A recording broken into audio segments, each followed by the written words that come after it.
Sahabat, jangan lupa subscribe ya. Terima kasih.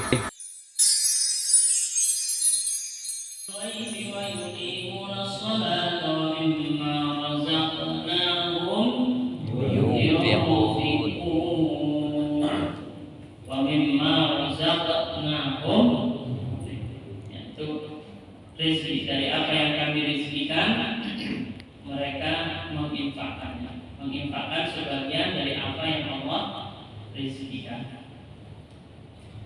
Memang rezeki itu luas maknanya ya, sangat luas sekali.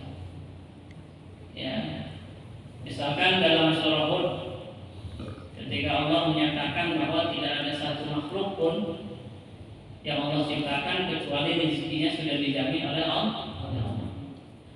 Wa ma min dabbatin fil ardi illa 'ala Allahi rizquha wa ya'lamu mustaqarraha wa mustawda'aha kullun fi kitabin mubin.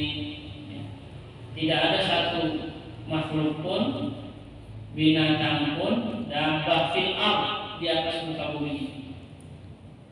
Dabbah ini termasuk kita di dalamnya, manusia, binatang, apa lagi?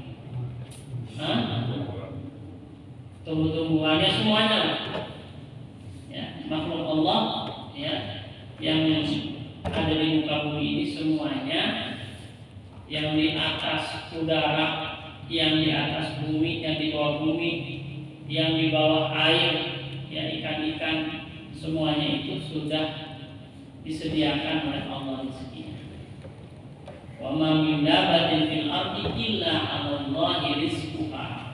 Kecuali rezekinya ini sudah diatur, sudah dijamin, sudah ditetapkan oleh Allah Subhanahu wa taala. Ya, jadi jangankan kita manusia, ayam, kucing, wedhus, apa lagi? Kampung, ya, semuanya itu sudah disiapkan dan disediakan rezekinya oleh Allah Subhanahu wa taala. Sementara makhluk di bumi ini banyaknya ya, manusia aja berapa coba jumlahnya? Semuanya, alhamdulillah bisa makan. Manusia aja berapa jumlahnya coba?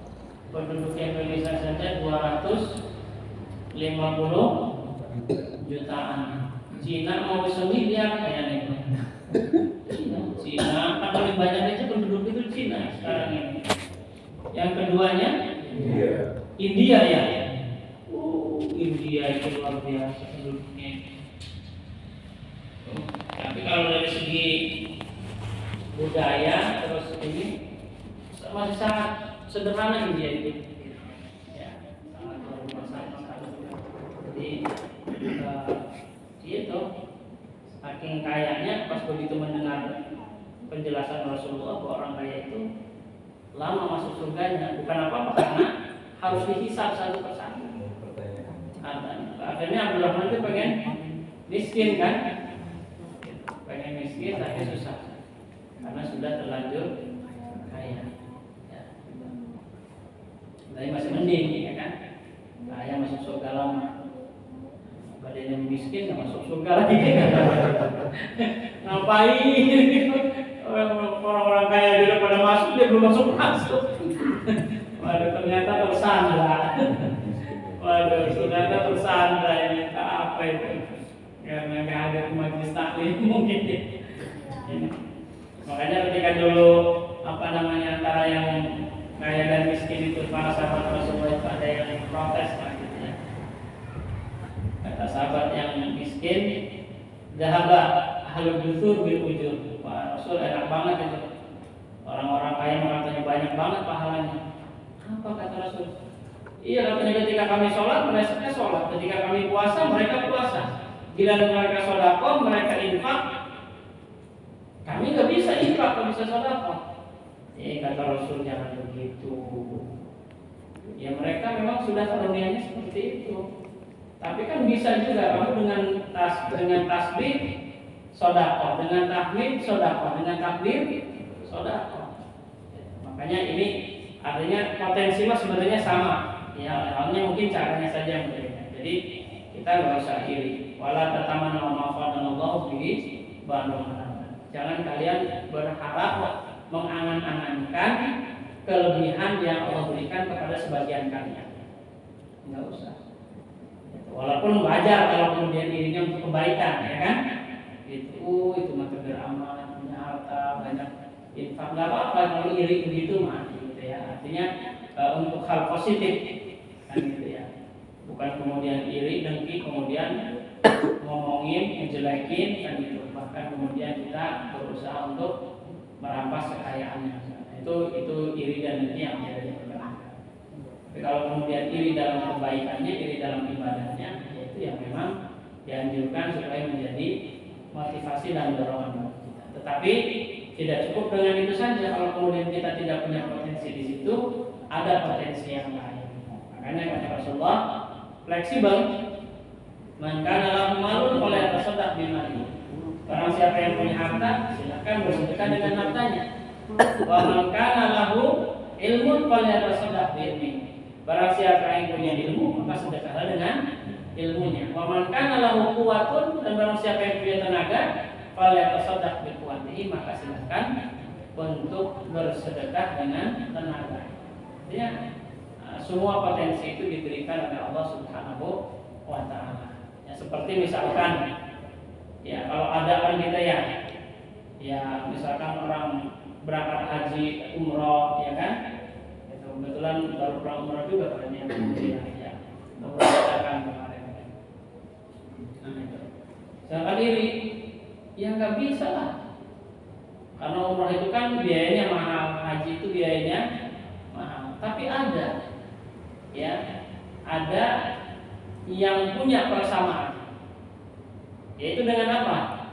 Yang pertama adalah persamaan pahala haji dan umroh itu orang yang sholat subuh berjamaah di masjidnya atau di musholanya, kemudian dia berzikir ya sampai datangnya atau sampai terbitnya matahari, kemudian dia sholat 2 rakaat setelah itu, maka itu pahalanya seperti pahala haji dan umroh. Termasuk hari Jumat itu adalah hijrul fuqara wal masakin, hajinya orang-orang fakir dan miskin. Makanya ya kan tidak bisa kita untuk semua, karena kalau dipersamakan semua juga roda kehidupan manusia ini tidak akan normal. Ya, bayangkan misalkan kita semuanya pengen kaya, terus kemudian Allah kasih semuanya, kita kaya semua. Siapa sih belum dagang di pasar? Ya kan? Siapa yang mau tandur di sawah? Kan gitu. Nah ini maka marilah kita sadari bahwa kehidupan ini diatur oleh Allah sedemikian rupa dengan beragam profesi, dengan beragam kemampuan, dengan beragam penghasilan, ini supaya kehidupan berjalan normal. Justru kalau dipersamakan semua, kehidupan ini akan menjadi tidak normal, akan sangat kesulitan kita dalam hidup ini. Padahal manusia ini sudah digariskan oleh Allah sebagai makhluk sosial yang satu sama lain saling membutuhkan. Nah, dengan adanya perbedaan itulah ya kebutuhan antara orang, antar kelompok, antar kampung, antar kota, antar negara bahkan, nah saling kemudian saling membutuhkan. Jadi keberagaman ini sebenarnya adalah satu keniscayaan. Beragam apa ya? Beragam dalam segala hal. Ya termasuk beragam dalam hal beragama. Iya kan? Karena di dalam Qur'annya juga dijelaskan. Ya, kalau seandainya Allah menghendaki kalian ini dijadikan satu umat, ya pasti akan Allah mampu sekali. Tetapi sengaja, gitu ya. Makanya kita tidak bisa memaksa. Jangankan zaman kita sekarang ini perbedaan agama. Zaman Nabi sendiri kan tidak bisa dipaksa. Orang Yahudi banyak yang tetap Yahudi, yang kemudian itu menjadi tantangan bagi kita, ya, untuk bagaimana berdakwah kepada mereka, mengajak kepada mereka, dan itu menjadi ladang pahala bagi kita dalam hal keragaman beragama, keragaman suku, ya, keragaman bangsa. Ya ayyuhan nas inna khalaqnakum min dzakarin wa untha wa ja'alnakum syu'uban wa qabaila. Hai sekalian manusia, sesungguhnya kami menciptakan kalian dari satu laki-laki dan satu perempuan. Tetapi kemudian wa ja'alnakum syu'uban wa qabaila. Namun selanjutnya kami jadikan kalian bersuku-suku dan berbangsa-bangsa. Ya, berbangsa-bangsa dan bersuku-suku. Ya, awalnya sama dari Nabi Adam dan Siti Hawa. Begitu sudah jauh keturunan ini, si mana si ireng, ana si putih, ana si coklat, ana si abang, kan gitu ya. Padahal awalnya satu. Gitu. Dari Nabi Adam dan Siti Hawa. Karena Nabi Ibrahim sendiri, ya kan, istrinya punya dua, yang satu Siti Sarah, yang satu Siti Hajar. Kalau Siti Hajar lahir darinya Nabi Ismail. Kalau Siti Sarah lahir darinya Nabi Ishak. Tuh, ya. Nah, Nabi Muhammad itu keturunannya dari Nabi Ismail. Nah, makanya di Ka'bah itu ada namanya Hijir Ismail. Kalau kita lagi haji, umroh, sunnah kita sholat di dalam Hijir Ismail itu, kemudian kita berdoa di situ. Tapi ya kemarin jedokan Pak Haji. Barang kita wis marah, maju salah, mundur salah. Nyesek, sudah didorong si Arab belum bisa maju. Nyiap. Ayah pun kita pingsan di kiri. Hari mati mah dulu, bikin mati pingsan kita.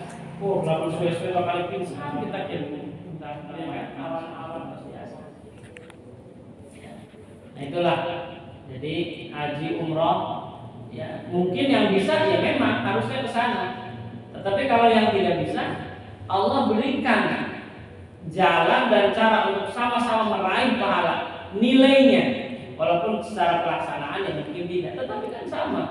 Yang penting kan nilainya, pahalanya, gitu ya.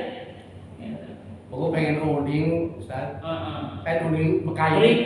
Gampang video baik kan. Kata tadi gimana? Di YouTube beten aplikasi anu nike kan. Ya kan pengen ningali Ka'bah ya kan. Hah? Oh iya pasti benten. Cuman artinya tadi itu ya kan. Makanya kan walillahi ala nasi hijjul baiti man istata'a ilaihi sabila, yang memang mampu untuk melakukan perjalanan. Ya silakan. Pada dasarnya ya, saya kasih kuncinya. Allah itu memanggil bagi yang mau menyeru panggilannya. Ya, tidak hanya sekedar yang mampu. Buktinya banyak orang yang mampu belum juga bisa melaksanakan. Tapi bagi orang-orang yang mau, dimudahkan jalan oleh Allah. Satu bukti. Ya. Itu yang lebih dominan bedanya kalau orang haji bisa umroh. Kalau orang umroh tidak bisa haji, gitu ya. Karena kalau haji dilaksanakannya di bulan tertentu. Kalau umroh kan sepanjang tahun. Nah, kira-kira kalau dari sisi hukum bagusnya yang mana? Tentu yang diutamakan adalah haji. Tapi gimana Pak Ustaz katanya gitu? Kan ini masalahnya kondisi seperti ini. Nah, niatkan saja bismillah nawaitu untuk daftar haji. Kalaupun nanti setelah kita mendaftar mengambil porsi kemudian ada rezeki mau umrah dulu, enggak apa-apa. Jadi berpikirnya jangan sempit. Insya Allah dengan niat itu banyak orang yang begitu kejadiannya, gitu ya. Dia daftar haji, itu kan belum berangkat aja karena ini ternyata ya di pertengahan jalan min haitsu la yahtasib, dari arah yang tidak disangka-sangka, gitu ya. Kemudian ada rezeki, ya kemudian dia bisa melaksanakan umroh. Nah haji mah tetap harus kita utamakan. Makanya daripada nanti kita umroh, haji kita belum niat, ya dalam arti karena belum daftar tadi. Nah sekarang kan niat itu harus dibarengi dengan daftar kan gitu ya. Kalau untuk haji kan gitu. Kalau niat mah dari kemarin nggak niat mulu. Iya. Karena kalau kita belum masuk barisan, nah itu belum mana susah. Ya. Kecuali barangkali kalau memang uangnya ada, ya bisa dengan jalan-jalan yang lain. Seperti misalkan haji plus ya atau haji furoda. Tapi saya kira memang cukup berisiko bagi kita ya. Jadi saya sih menyarankan ya kalau apalagi memang uangnya punya pas-pasan, gunakan aja dulu untuk pendaftaran haji. Ya karena itu adalah yang utama. Ya mudah-mudahan ya mendaftar haji itu kita sudah mengikhlaskan kan bahwa ini Allah saya tabungkan, saya sisihkan demi untuk saya bisa menuju rumah kan gitu ya ke Baitullah. Nah dengan niat itu kemudian Allah akan melihat sebenarnya ya kalaupun kemudian nanti tiba-tiba ada rezeki ya kita jangan menutup diri, nggak apa-apa lah haji aja udah daftar ini sekarang ada rezeki saya mau umroh gitu nggak apa-apa. Jadi kalau ditanya utamanya mana, ya lebih baik kita utamakan untuk mendaftar haji dulu. Ya, kalau sebelum berangkat kita ada rezeki, ya silakan. Belum berangkat itu ya. Wa timul hajja wal umrata lillah, dan sempurnakanlah haji dan umrah itu karena Allah. Tapi itu kembali kepada kesergan hati lah ya. Itu bukan hanya pendapat syari afdoliyahnya saja. Tapi kan yang merasakan suasana kebatinan kan masing-masing pribadi gitu kan. Kalau memang dirasanya kayaknya Ustaz saya memang aja ini gimana ya takutnya ya udah lah nawa itu saja bismillah kan gitu. Mudah-mudahan digunakan untuk umroh, setelah pulang umroh diganti oleh Allah, kemudian daftar haji bisa juga seperti itu kan. Puroda ya. Hah? Daftar puroda. Iya, haji puroda. Usuran. Hah? Dapat usuran. Ya kemarin seumroh kayaknya sudah lama di sana polisi dan yang pakai masker. Bukan. Kayak lagi nih. Terakhir ya. Di sana kan banyak burung merpati, Pak Ustaz ya. Itu ada beberapa itu ada yang melaut. Gitu kan. Kalau air kencing kita ini mutawasithah masuknya. Itu bermaksud menuju ke Baitullah. Kalau syar'annya atau istilahannya yaitu adalah mengunjungi Baitullah untuk melaksanakan rukun-rukun daripada umroh. Itu mulai dari tawaf, sa'i, tahallul, gitu kan? Itu aja. Kalau haji sama juga secara bahasa al-qasdu, itu bermaksud menuju satu tempat, artinya niat ya, haji. Kalau secara syar'annya ya sama juga. Ya ziaratu baitillahi li ada manasikil haji, mengunjungi Baitullah untuk melaksanakan manasik Haji. Kenapa sebut haji kecil ya? Kita bisa ibadah itu adalah rezeki ya. Jadi anak kita sehat, ibadah kita sehat, keluarga kita baik, itu juga bagian daripada rezeki yang Allah karuniakan kepada kita. Jangan berpikiran sempit, rezeki itu berupa materi apalagi bicis misalkan gitu. Ya, tapi rezeki itu sangat luas sekali maknanya. Ya, kita makan yang jelas yakinlah rezeki itu tidak akan pernah tertukar. Kata Imam Syafi'i mengatakan, alim tu anna rizki la yaqulu ghairi fatma'an nabani. Saya yakin bahwa rezeki saya itu tidak akan pernah dimakan oleh orang lain. Maka hati saya pun menjadi tenang. Kalau kita masih gelisah masalah urusan rezeki, maka kita ini keimanan dan keyakinannya belum mantap terhadap Allah Subhanahu wa taala. Ya, oleh karena itu mantapkan keyakinan kita bahwa rezeki ini sudah ada tatapannya dari Allah Subhanahu wa taala. Pasrah diri kepada Allah sehingga insyaallah hati kita akan menjadi lebih tenang. Ya. Jangan sampai kita yang kemudian nanti gara-gara memikirkan rezeki kemudian lupa ibadah. Banyak kan ada ibadah nanti rezeki makan datang sendiri. Ya. Insyaallah kalau kemudian kita jungkir balik kalau bukan rezekinya tidak akan kita peroleh. Sebaliknya selama apapun usaha kita kalau itu kemudian sudah menjadi bagian rezeki kita, maka insyaallah dia akan datang kepada kita. Ya, makanya kata pepatah syair Arab mengatakan qad yaqulu al-mala man lam yajma. Ya, wa qad la yaqulu al-mala man jama'. Kadang-kadang harta itu dimakan ya oleh orang yang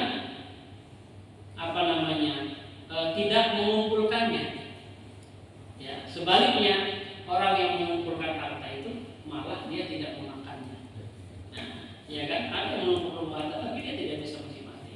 Sebaliknya dia tidak apa-apa tapi kemudian dia bilang menikmati. Ya, artinya rezeki itu adalah yang bisa kita nikmati, terutama adalah yang kemudian rezeki itu yang halal yang bisa mendorong kita, bisa membawa kita supaya bisa beribadah kepada Allah Subhanahu wa taala. Itu saja, mudah-mudahan Allah Subhanahu wa taala senantiasa karuniakan kepada kita rezeki yang halalan. Amin. Allahumma shalli ala sayyidina Muhammadin fil awwalin wal akhirin wa barik wa sallim wa radhiyallahu tabaraka wa ta'ala an kulli sahabati Rasulillah ajma'in. Amin ya Allah ya rabbal alamin. Alhamdulillahi rabbil alamin. Hamdan yuwafi ni'amahu wa yukafi mazidah. Ya rabbana lakal hamdu kama yanbaghi li jalali wajhikal karim wa 'azimi sultanik. Allahumma la tad'a lana dhanban illa ghafartahu wa la hamman illa farajtahu wa la daynan illa qadaytahu wa la maridan illa shafaitahu wa la hajatan min hawaiji dunya wal akhirah illa qadaytahu wa yassartahu bi rahmatika ya arhamar rahimin. Rabbana yassir lana wa la tu'assir 'alaina fil ilmi wad dini wad dunya wal akhirah. Allahumma ij'alna wa auladana min ahli al-ilmi wal khair wa la taj'alna wa iyyahum min ahli al-jahli wad dhayr bi rahmatika ya arhamar rahimin. Rabbana taqabbal minna innaka antas samiul alim wa tub 'alaina ya maulana innaka antat tawwabur rahim. Allahumma ighfir lana wa liwalidina warhamhum kama rabbawna shighara. Rabbana atina fid dunya hasanah wa fil akhirati hasanah wa qina adzabannar. Bi fadlika subhana rabbika rabbil izzati amma yasifun wa salamun alal mursalin walhamdulillahi rabbil alamin. Wassalamualaikum warahmatullahi wabarakatuh. Terima kasih subscribe-nya. Barakallahu amin.